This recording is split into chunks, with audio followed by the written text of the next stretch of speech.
It's the Off-Grid Prep Family Podcast.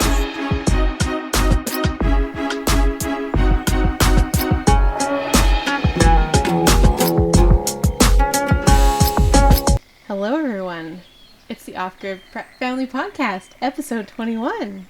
Today is Learn Morse Code the fast and fun way, and grow a year's worth of food. We're getting it all done today. Nice. We're cramming it into one episode. It's Yeah. 2 for 1. Shall we just move right into it? Yeah, let's get into it. Learning Morse Code. It's a super fun thing to do, and you can teach your kids, which is also super fun. And then they're tapping across the table at each other at breakfast time, and you don't know what they're saying, and it's annoying, but cute. I had looked at Morse code for years and thought it was this really complex thing, but It's not it's unattainable. actually more intuitive than... It is. Yeah. And it's really, I find it really helpful for young readers, like when they're right at that point of learning that the A says ah and turning that into words. We also do Morse code. So like if you're under 10, you can learn Morse code in a week, 14 days tops. It's pretty fun. And it's a cool little skill to have for your off-grid prep family. It is. You'd put those exercises up on the blackboard? Yeah. Every day we learn a letter or two, and suddenly they're tippy-tapping all over the place. Mm-hmm. Here's our trick for teaching yourself and your kids Morse code super fast. If you want like a printable version of this that you can look at, the backside of every one of our mugs in our store, offgridprepfamily.com/store, the side that faces you when you're drinking your morning coffee has our Morse code guide on it. Also, we have some t-shirts and hoodies that have it on the back, which is kind of fun too. Basically, every letter in the alphabet turns into a sound. So you're not translating from the sound that's coming into your ear to a dot dash on the paper to a letter to English. You're going to skip that step. Because the way that a lot of people learn Morse code is kind of like translating from Italian to Latin to English. Like they're adding a step that's not necessary, and it slows you down. And you're never going to get fast at it if you do it that way. So, for example, the letter A, it sounds like above, which is dot dash. Or the letter B sounds like baby back ribs, which is dash dot dot dot. Now, I'm sure that whoever developed Morse code... Morse. Beyond Samuel... No, beyond Samuel Morse. I didn't say invented. I was trying to be careful there. Okay. Didn't consider the word or the phrase baby back ribs. No, but it makes it easy. But it does. Now, I'll bet they had their own system. Yeah. Based on the same, for lack of a better term, phonetic Yes. description. And lots of people have these little tricks. It's Yeah. just we figured them out in an easy way that makes sense for modern English. Yeah. And it makes it memorable. So when you hear that sound, immediately in your brain, you don't think dash dot dot dot. You think B. Mm-hmm. And so it's just fast. Then Ice cream. What's ice cream? Ice cream is dot dot. 'Cause When it you sounds like when you ice hear cream. the word the word ice cream, nobody says ice cream like that's creepy. That's not English. So you don't think dash dash. You think ice cream because it's fun and perky. Or understand. Understand. That's Totally. Yeah. One Understand. Warm water. That's a W. That's a really important one. more. So if you want to learn Morse really fast and really easy, just go ahead and go to our store, get a t-shirt, get a hoodie, or get any cute little mug. And get your Morse on. And bonus points to anyone who unlocks today's Morse code at the end of our episode. Can we say thank you to our first sponsor of the day? Thrive Life Freeze-Dried Food? Thrive Life freeze-dried foods. We've talked about Thrive Life for years, even before we did podcasts. Before we did podcasts. I remember touting this stuff to family and friends and them saying, oh, you don't need Why would you freeze-dried. need Why that?" would you need that? Yeah. And then I remember defrosting the stuff, or rehydrating, I should Yes. say. And it was shockingly higher quality Yeah. than grocery store. And Produce. we've been through some natural disasters and Mhm. odd incidences, and it's really nice to just Odd be able. incidents. We just seem to attract odd incidences. It's nice to be able to just eat really good normal food and Yeah. not rely on the Red Cross and whatever swill they happen to be slopping up in the tent. Did you know if you go into the Red Cross tent, you're not allowed to leave? What? Yeah, we've never had to go in. Come again? Yeah, you're basically a prisoner. Why? I'm assuming FEMA's like that too, because where are you going to go? Pillage the city? Oh, I guess that It's makes like a sense. security thing. Yeah, but that's super But we're always... creepy. Yeah, so we're always our own independent person during civil unrest or odd... Honestly, occurrence. not usually by choice. If I had to look Yeah, back, That's just how our life rolls. I mean, yeah, wow. So if you too find yourselves in these odd situations, you should probably get yourself some freeze-dried food. I don't remember being airlifted and simultaneously arrested. That's a They different... did try and take you to the camp, but instead you stole that... borrowed. No. She gave you her car. No, it was a dude. Okay, it no, was her I saved the husband? guy's wife. I pulled her out because she was going back for her stuff. And I was like, you can't And you then can't do that. you You're going to ended up drown. on And I her pulled her onto the house roof on her house. for days. Yes. And then her husband, and she was like Russian or something. It was super She was weird. a mail order bride. Well, maybe. I don't know. Yes, she Oh, was a mail order bride. Anywho, I helped this lady out, and her husband was so thankful that he said, where do you need to go? And I said, well, I kind of want to find my family, honestly. And we had an emergency plan, so you had a vague idea of where we would I be. had an idea, yeah, and so I took this guy's car, and it was great. And you never saw him again. No, I did see him when I gave his car back. We I met thought you him. gave it to his secretary or something. Oh yeah, It was that pretty yeah, it was sketchy. pretty. Oh, it was super sketchy. Yeah, it was really sketchy. But that's like being taken care of. You had food, you had a change of clothes, you had everything you need. I mean, and we had a not plan. not when I was on the roof, but Yeah. I wish you'd had some toilet paper, but other than that, I think you did all right. yeah, That one lady could have had some insulin. That would have been helpful. yeah. I think she's okay. I I'm don't sure know. she's fine. Anyways, get yourself some Thrive Life if you too are an attractor of chaos. Yeah, Because you never know. you really never know. Yeah.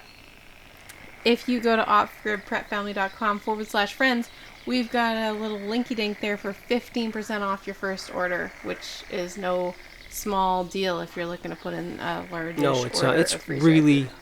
really high quality High stuff. quality, and It it's is. not going to be as cheap as it is right now. That's right.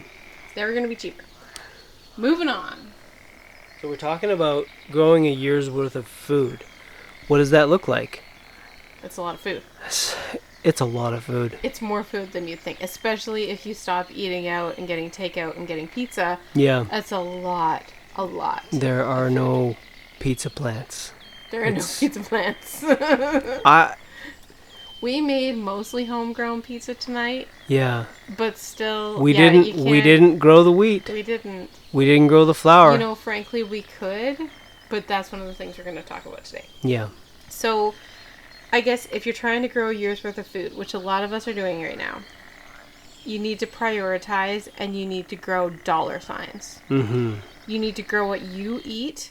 You need to grow the things that cost you the most money and grow the things that are the easiest to store.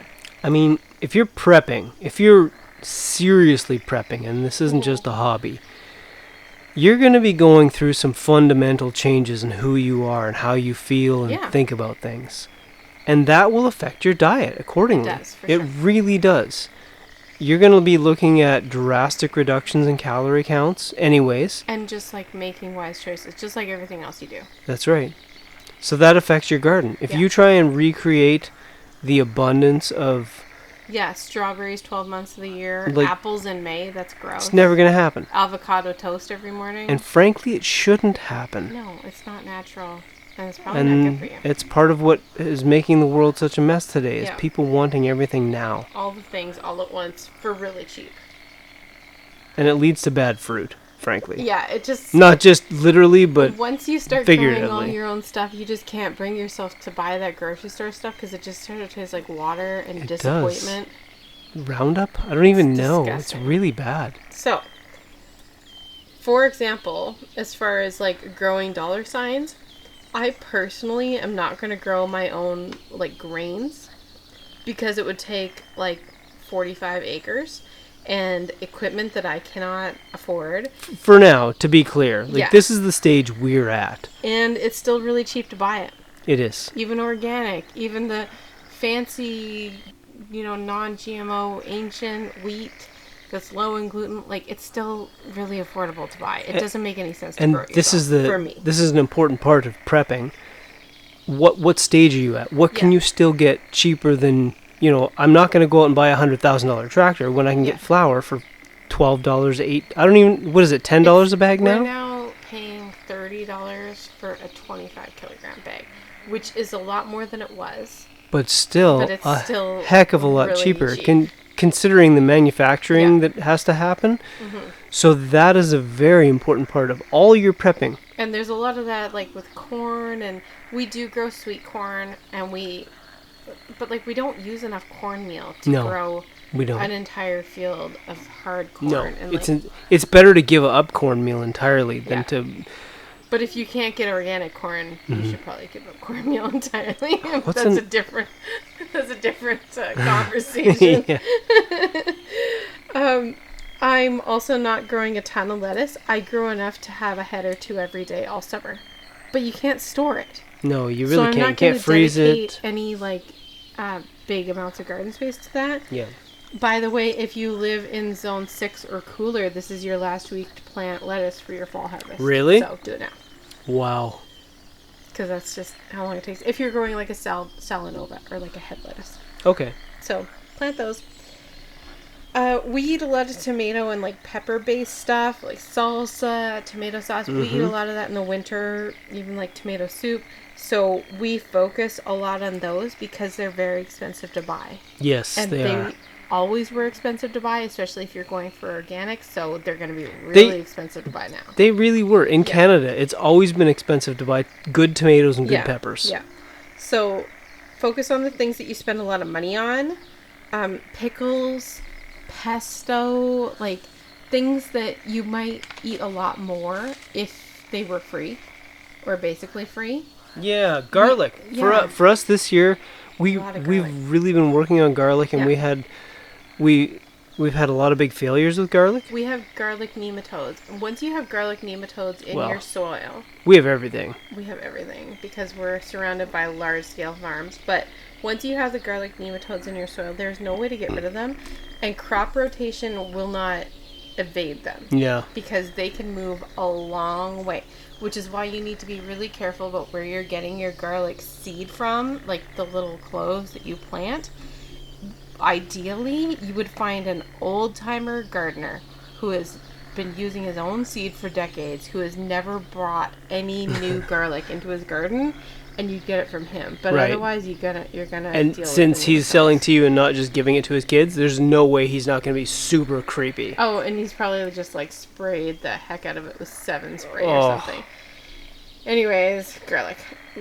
Speaking of garlic, you want to focus on the things that store easily, because in an off-grid or weird scenario, burning all that fuel for canning and freezing and things, it's just easier if you can just put something in your cellar It and is. put it on the shelf. Yeah.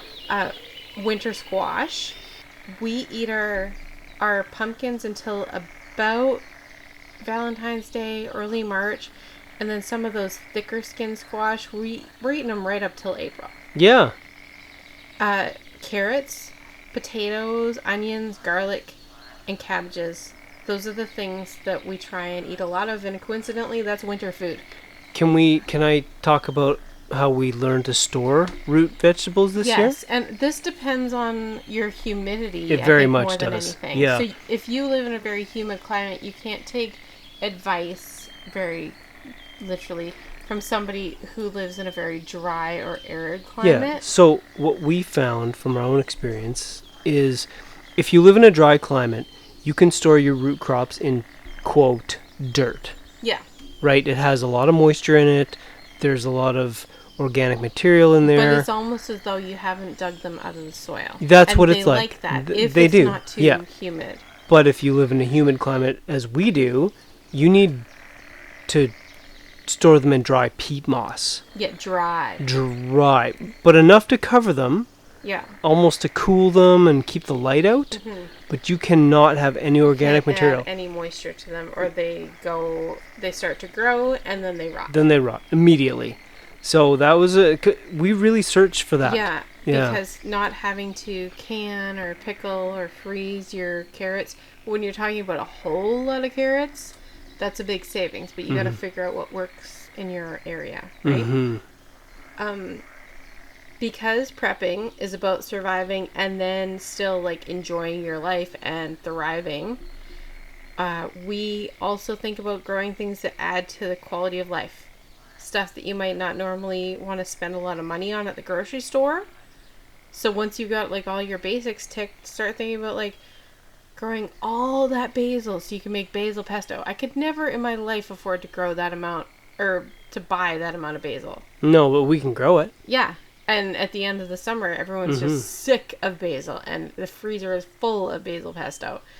I could never buy that at the store. And we live in such a weird climate. I'm going to say culturally. Yeah. Because there's no way that I should have to trob through hip deep snow, and yet I can grow asparagus. Yeah, it's and kind of basil. weird. It's super weird. It's sort of weird. But I can. Yeah. So like artichokes, hot peppers, like grow 50 different types of hot peppers in your greenhouse. You can. Because why not? Mm-hmm. Sun-dried tomatoes, mushrooms. There's all sorts of cool mushroom kits on Amazon now. Grapes. That's our thing. That's our thing. It's the thing that grows here, so that's the thing we grow. Hundreds of vines. Do we? Yeah, we have several think we have hundred 350 vines, and they're all thriving. Yeah, they're amazing. It And makes no sense. They take like no effort. We So live in the land of root crops, and find yet the thing that goes and Yeah. make that thing your thing that you're going to trade for the stuff you can't grow. and that is not what commercial farming has been about, No. which is such a travesty. Yeah, you have to be more intuitive. How could you not be that economical and say, hey, you know what, boys, let's grow what grows here? No. It's like, let's grow what Let's Queen grow what the government will pay us to grow. Queen Ford wants here. Yeah, This is for all we're sure. doing now. We have to take a quick break. Yes. Second sponsor of the day, the Off-Grid Prep Family Homesteading Planner, which we just got our proof of in the mail We did. tonight. I'm so excited. So if you want to get your homestead and your homeschooling and your prepping and your pantry and your livestock all organized in one handy dandy super thick yearly planner, head over to Amazon and get the Off-Grid Prep Family Homesteading Planner. Or if you're really ambitious and you want to print it yourself, you can get it for about half the price by downloading the PDFs on our website at the store, but then you have to print it. And frankly, once you print it, it's probably cheaper just to buy it. I did not price this at an expensive margin. I just want people to have it and be organized. It has blank dates, so you have flexibility and summer and winter layouts with all your chores and harvests and weathers and meal plans all in one. Check it out and leave me a 5-star review if you could. I would really appreciate it. Moving on. So we're going to talk about using the techniques of commercial growers, which we do. Yeah, if We- you're going to grow a lot of food, you can't approach it as a backyard hobbyist. No, we can't say enough about landscape fabric, commercial landscape fabric. Yeah.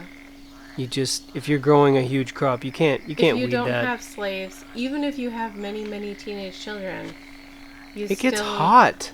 You can't be out there weeding for hours every day. It's 38 degrees Yeah. Celsius right now, which Yeah. is well into the hundreds. It's insane. It's too hot. You can't make anybody work in that. No. It's not cool. And we don't have slaves. So, Yeah. landscape fabric, Prevents the using weeds. all the smart techniques. And so you need to sort of follow in the footsteps of people who are doing this for a living, but still doing it without all the sprays and ridiculous things. Yeah. So we have a list of books that we recommend on our Off-Grid Gear site down at the bottom there. The first one that I love is The Market Gardener by Jean-Martin Fortier. He's in Quebec. I like that he's in a very similar growing climate to us, which is very handy. I could see that. And he supports him, his wife, and like a half a dozen employees on an acre and a half. Really? Because he sells in Montreal, and he tells you his planting schedules, Wow. his distances apart in rows, like everything, like down to the minute detail. And what I really think is helpful is his approach on, I want to harvest this for my CSA on this date, so I need to plant it on this date, and this is what I put in my calendar. Like, he's very precise about it. Mm-hmm. And that's how you have to be if this isn't just a hobby and you're just trying to grow food. Right. The second one that we love so much is by Edmund Morris, 10 Acres Enough. If you don't have that book, you have to get it. Kindle is fine for that one. The Market Gardener, you really need the paperback. 10 Acres Enough is just, it's 250 years ago, but he's facing the same stuff that we're all facing now, which is, it's a fun read, and our kids like it too. The New Organic Grower by Elliot Coleman. He's also doing it on a large scale, warmer climate, but a lot of the principles are very similar, and he talks a lot about like pests and blight and things that you'll face there. So I was going to say warmer climate. I bet he's got a lot more pests. yeah. Yeah. So he's got a longer growing season. Like some of his things is like, grow organic produce 12 months of the year. And it's like, yeah, that sounds nice, but it's not going to happen. But there's always something you can glean. We also really like the YouTube channel You Can't Eat the Grass. They're in Soyuz or Kukanusa or something like that. Somewhere super warm, but BC inland, and they're supporting their family on their little homestead garden. Nice. So, all good things that we totally recommend. Any other advice you have to someone who's trying to grow a year's worth of food? Well, if I had the option, I guess you have to look at the fact of whether or not how set up you are. Mm-hmm. And that really determines everything. Do you have a tractor or do you just have a rototiller? Do you have the physical capability to cut lines into the side of the hill and knock down trees? Yeah.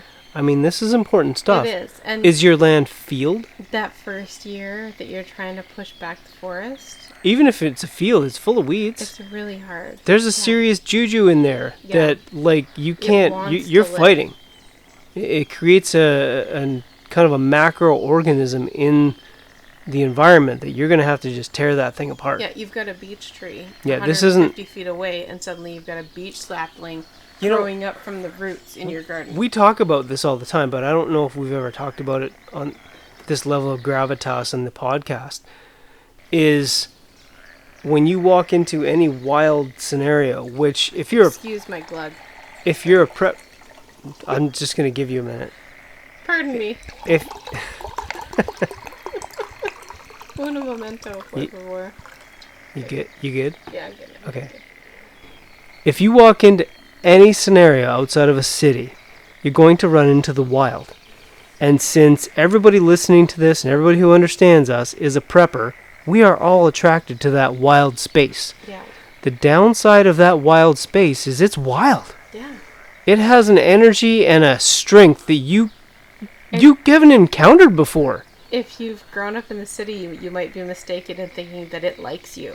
It hates you. It does not. It wants to kill you. And this is another layer to the problem of being a prepper. Mm-hmm. Not only are you against humans, you're to a point inherently not against humans. I know what you mean though. You're against society, societal choices and indoctrination, which unfortunately means you're against most humans. Mm-hmm. Okay. Despite their. I'm with you there. Continue. You're naturally, as a human being in a modern society, or coming from a modern society, you're against nature. Mm-hmm. So that means when you head out as a prepper, you're generally against the whole world. Yeah. Not for... The water is trying to kill you. Everything's trying to kill you. Plants Everything. trying to kill you. You left because the people were trying to kill you. Then your feet turn green and that tries to kill you. I don't know. We have never had green feet. We've had itchy No. feet, mostly in cities, oddly enough, actually. Yeah, but that's usually after coming out of like the jungle or some like South American climate. You don't notice it when Yeah. you're there. I don't know. Yeah, I don't know. It's like conflicting fungus. I'm not gonna go back and do more research on that no, topic. let's not try again. So I'm just gonna we're say keep your feet clean. probably healthier than we've ever been now. Yeah. But there's constant battles. Mm-hmm. And eventually you learn to just fight the battles. And in the fighting, you find victory. Yeah. You're just fighting all the time, but you're fighting And then smart. You get stronger, and then it doesn't seem like such a It's chore not such a anymore. big You deal figure it anymore. out. Yeah. But becoming a prepper and getting really familiar with what you can grow. Mm-hmm. That's What you're good the at, point of this particular what episode. grows there, and then base your meals around that. Yeah. Also, if you downloaded our Off-Grid Prep Family food storage calculator, the Excel spreadsheet. Yeah, that's a good It's on one. our store. If you're an Excel junkie, go check it out. If you're not, you might not find it too interesting, but it'll give you a printout of your entire year's worth of groceries when you're done. And then you can see those things that cost you a lot of money. And that's where we really focus on growing or producing or raising those things. I feel like this is a good time to remind anyone who's listening that you don't have to be a martyr. Mm-hmm. It doesn't have to be such a struggle. And you don't have to do it all. Now, you this can comes- trade people. You can But make choices. This comes on the heels of me literally just saying it's a constant battle. I understand that. Go on, tell me. But I feel like the difference between a battle and a struggle, feel like those are two very different things. In a battle, you're fighting. You're alive. But in a struggle, you're losing. It's like you're being consumed by the weeds. Oh, yeah. You got to get past that struggle part. You really do, and for it's tough. off-grid and for prepping, and move on to the easy, sort of constant, making good choices Well, part. and the science. Mm-hmm. Once you've won that battle, you get to move on to paying attention to how things actually work. Yeah, like managing your time Yeah. or your talent or your growing conditions more wisely. Yes. Like, how many years in a row do you try to grow beets before you realize, I rock at growing grapes, I'm just going to sell some grapes and buy some beets. Not speaking from, like, personal experience or anything. Oh yeah, our beats suck. But the frustrating thing is, in other places, I rock at beets. So it drives me Yeah. insane Yeah, to I not know. rock at beets here. Also, if you're trying to grow extra to make money at your roadside stand to pay for the things that you can't grow yourself, I want to encourage you to grow some flowers, like some easy flowers. Zinnias, cosmos, some like cinnamon basil, because it attracts people to that stand. Is cinnamon basil a flower? I mean, I know it flowers, but is that like... I think it's called cinnamonette basil, but that's our like number one like flower filler, other than oregano. Really? Yeah, it's just basil that's gone to flower, but it smells awesome and Yeah, it looks does. awesome. Everybody loves it. Huh. Use our fruit storage calculator to see which items in your pantry are costing you the most money every year, and just grow those items and forget about the rest, and just find some little Amish Mennonite stand down your road to get the rest from. I'm going to add in a little piece that we've noticed this year. Whatever fruit you're growing, be it vines, cherries, any kind of fruit, the answer to successful fruit is murder. Murdering everything else. Straight up homicide. Yeah. Whatever's near that fruit, you kill it. You kill it with murder We and have fire. not had any luck with the sort of permaculture No. food forest setup. That is not a thing. Maybe if you live somewhere, I don't know, but I've not lived there, and I've In lived Imagination Land? many different places. No. All those books are wrong. If Run, you Forrest, don't run. need a whole lot of food. It's like that guy who's like, I own 32 things and they all fit in this backpack and I'm a minimalist. That sounds gross. If there's no one else relying on you and you're just a single wolf, you're out there, you're floating around. Yeah, food forested up. But Single if you've got wolf. a lone wolf. Woo! Sorry. It's late and it's Sunday. Anyways. This is a verticoli. We're talking This is literally worth more than a human baby. This is a verticoli. Low torque, minimal drag. I could literally not love a human baby as much as I love this brush. Gru. Sorry. Stop. Guess the movie, folks. Thank you for listening. If you've stuck around until now, please give us a 5-star review. But more importantly, please share our podcast with a friend. We would really, really, really appreciate it. It helps us, get some listens. Do you have a quote of the day for us today? I was walking home one night and a guy, hammering on a roof, called me a paranoid little weirdo. In Morse Code. It's a quote from Emo Phillips. Emo Phillips. Thank you, Emo Phillips. It took me a minute, that one. Thank you, folks. Have a nice night. See you tomorrow.